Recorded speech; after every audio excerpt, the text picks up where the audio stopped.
పక్క నేను ఇప్పుడు వచ్చినప్పుడు ఎప్పుడు నాకు గుర్తుండే వ్యక్తులు ఎప్పుడు శాశ్వతంగా ఉంటారు. ఒకటి బాలయోగి, కోనసీమ ముద్దు బిడ్డ బాలయోగి. బాలయోగిని ఎప్పుడూ నేను మర్చిపోలేను.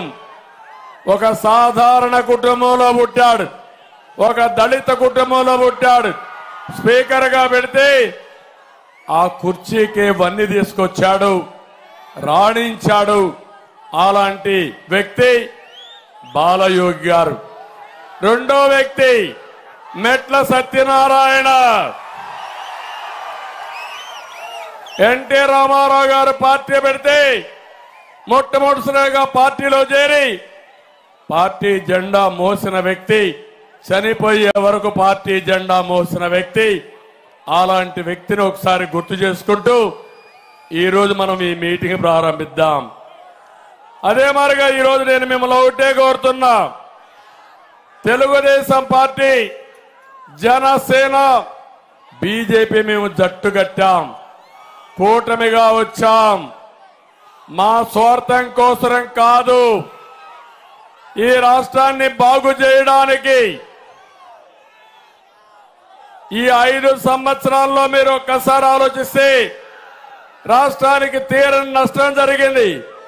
ఏం తమ్ముళ్ళు జరిగిందా లేదా?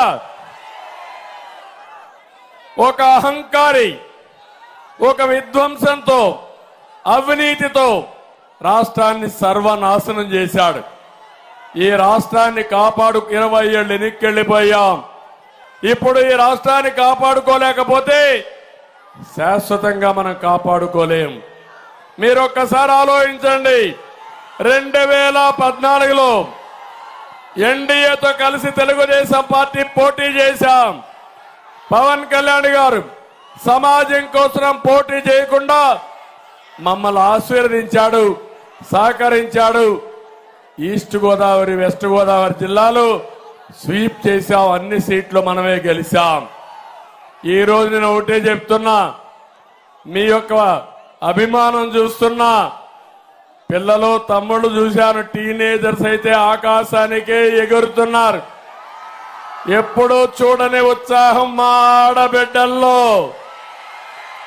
మళ్ళా మంచి రోజులు వస్తాయని మాకు మంగళారతులు ఇచ్చారు మా ఆడబిడ్డలు.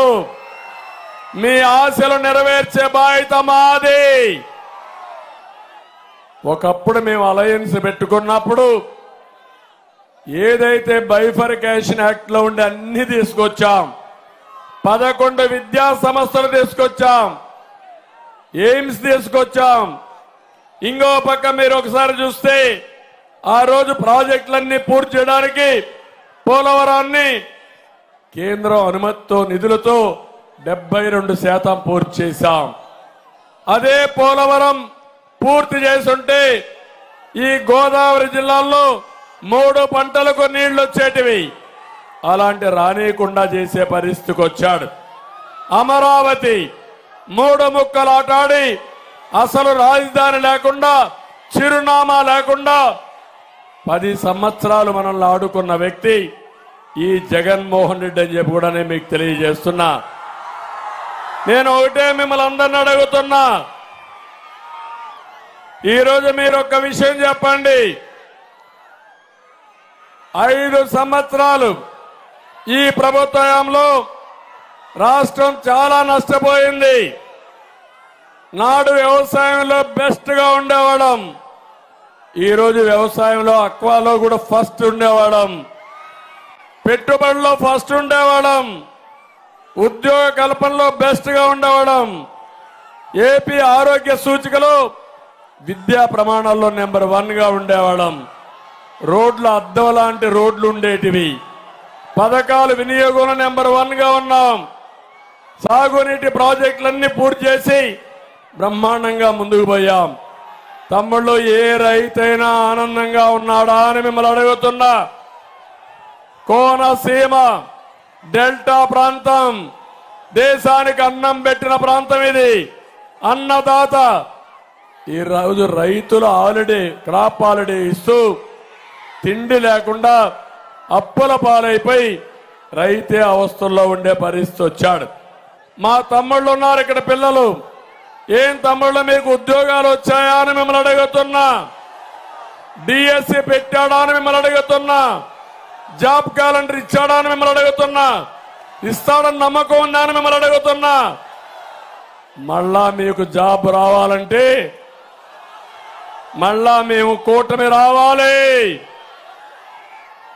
నాకు కొన్ని ఆలోచనలు ఉన్నాయి. నా ఆలోచనలకి పదును పెడుతూ ఒక క్రియేటివిటీ ఇచ్చే ఆలోచన ఉండే వ్యక్తి పవన్ కళ్యాణ్ గారు అని చెప్పి కూడా నేను మీకు తెలియజేస్తున్నా. ఇప్పుడే ముందు మీటింగ్ లో నేను ఒక మాట మాట్లాడాను.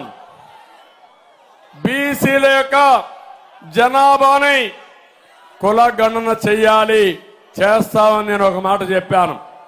ఆ సమయంలో పవన్ కళ్యాణ్ గారు నాకు చెప్పింది అది చేస్తూనే ఇక్కడ యూత్ ఉన్నారు, వీళ్ళందరి స్కిల్ డెవలప్మెంట్ చేసి ప్రపంచాన్ని జయించే శక్తి మన యువతకుంది. ఒక ఎగ్జాంపుల్ కూడా చెప్పాడు. నేను చిన్నప్పుడు మా అన్న నాకు సినిమా నేర్చుకునే డైలాగులు చెప్పడం కానీ నటన నేర్చుకోవడానికి నైపుణ్యాన్ని నేర్పించాడు. నేను సినిమా యాక్టర్ అయ్యాను, ఇప్పుడు రాజకీయాల్లోకి వచ్చాను, ప్రజల మన్నలు పొందుతున్నానని చెప్పాడు.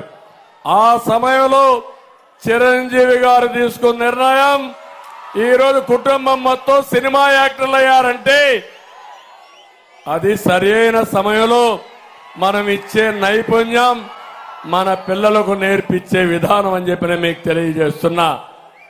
అందుకని నైపుణ్య కేంద్రాలు పెడతాం.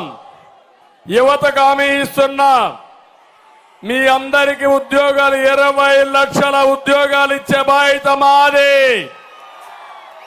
వర్క్ ఫ్రమ్ హోమ్, మీ ఇంట్లో కూర్చొని ప్రపంచ కంపెనీలో పనిచేస్తారు. హైదరాబాద్ లో ఉన్నట్టు ఒక హైటెక్ టవర్ కూడా ఇక్కడే కోనసీమలో అందాల సీమలో కొబ్బరి చెట్ల మధ్యలో కట్టుకుంటే ఏ విధంగా ఉంటుందో ఒక్కసారి ఆలోచించండి. ఇప్పుడే పవన్ కళ్యాణ్ గారు చెప్పినట్టు ఒక ట్రైన్ కూడా వేసుకుని కొబ్బరి చెట్ల మధ్యలో పోతా ఉంటే టూరిజం కూడా బాగా అభివృద్ధి అయ్యే అవకాశాలు ఉంటాయి. అలాంటి బ్రహ్మాండమైన అవకాశాలుండే ప్రాంతం, ఎన్నో అభివృద్ధి కార్యక్రమాలు చేయగలిగే ప్రాంతం ఇది. నేను అందుకే మిమ్మల్ని అందరినీ కోరుతున్నా, తమ్ముళ్ళ భవిష్యత్తు ఏమమ్మా, ఆడబిడ్డలు మీరు ఆలోచించండి, తల్లిదండ్రులు మీరు ఆలోచించండి. ఈరోజు రాష్ట్రంలో చూస్తే ఎక్కడ చూసినా జే బ్రాండ్ మద్యం వచ్చిందా లేదా ఒక్కసారి ఆలోచించండి. ఒకప్పుడు తెలుగుదేశం పార్టీ టైంలో 60 రూపాయలు క్వార్టర్ బాటలు.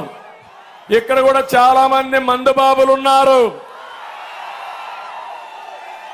ఏం తమ్ముళ్ళు 60 రూపాయలు ఇప్పుడు ఎంత? ఇప్పుడు క్వార్టర్ బాటలు 200 రూపాయలు. అవునా కాదా అని మిమ్మల్ని అడుగుతున్నా. ఆ మందులో నాణ్యత లేదు. ఒక క్వార్టర్ వేసుకుంటే కిక్ ఎక్కదు, రెండో క్వార్టర్ వేసుకుంటే 140 రూపాయలు చౌరం.